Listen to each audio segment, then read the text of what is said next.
Hi everyone, thanks for tuning in. Today we will be reading Chapter 2 from Charlotte's Web, and Chapter 2 is titled Wilbur, so we'll get to learn a little bit more about him. Fern loved Wilbur more than anything. She loved to stroke him, to feed him, to put him to bed. Every morning, as soon as she got up, she warmed his milk, tied his bib on, and held the bottle for him. Every afternoon, when the school bus stopped in front of her house, she jumped out and ran to the kitchen to fix another bottle for him. She fed him again at supper time and again just before going to bed. Mrs. Arable gave him a feeding around noontime each day, when Fern was away in school.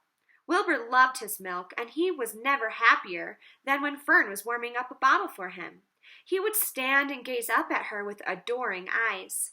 For the first few days of his life, Wilbur was allowed to live in a box near the stove in the kitchen. Then, when Mrs. Arable complained, he was moved to a bigger box in the woodshed. At 2 weeks of age, he was moved outdoors. It was apple blossom time, and the days were getting warmer. Mr. Arable fixed a small yard specially for Wilbur under an apple tree, and gave him a large wooden box full of straw, with a doorway cut in it so he could walk in and out as he pleased. "Won't he be cold at night?" asked Fern. "No," said her father. "You watch and see what he does." Carrying a bottle of milk, Fern sat down under the apple tree inside the yard. Wilbur ran to her, and she held the bottle for him while he sucked. When he had finished the last drop, he grunted and walked sleepily into the box. Fern peered through the door. Wilbur was poking the straw with his snout. In a short time, he had dug a tunnel in the straw. He crawled into the tunnel and disappeared from sight, completely covered with straw. Fern was enchanted. It relieved her mind to know that her baby would sleep covered up and would stay warm. This reminds me a lot of what our friend Yoshi does every night. Every morning after breakfast, Wilbur walked out to the road with Fern and waited with her till the bus came. She would wave goodbye to him, and he would stand and watch the bus until it vanished around the turn. While Fern was in school, Wilbur was shut up inside his yard. But as soon as she got home in the afternoon, she would take him out, and he would follow her around the place. If she went into the house, Wilbur went too. If she went upstairs, Wilbur would wait at the bottom step until she came down again. If she took her doll for a walk in the doll carriage, Wilbur followed along. Sometimes on these journeys, Wilbur would get tired, and Fern would pick him up and put him in the carriage alongside the doll. He liked this, and if he was very tired, he would close his eyes and would go to sleep under the doll's blanket. He looked cute when his eyes were closed because his lashes were so long. The doll would close her eyes too, and Fern would wheel the carriage very slowly and smoothly so as not to wake her infants. One warm afternoon, Fern and Avery put on bathing suits and went down to the brook for a swim. Wilbur tagged along at Fern's heels. When she waded into the brook, Wilbur would wade in with her. He found the water quite cold, too cold for his liking.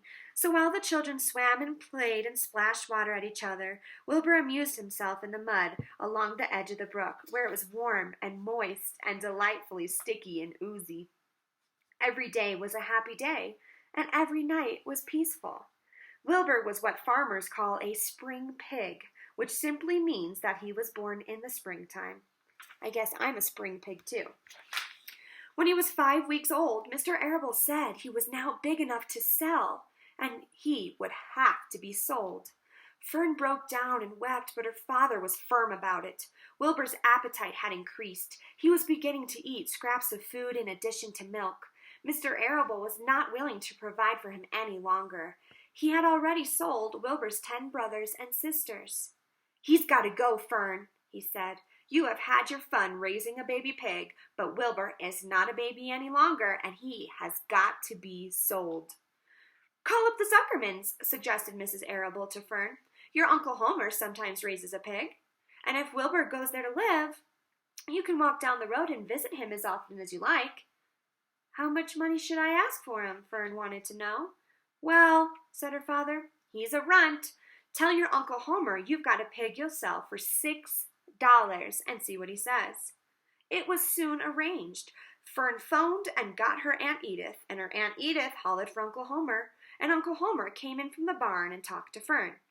When he heard that the price was only $6, he said he would buy the pig.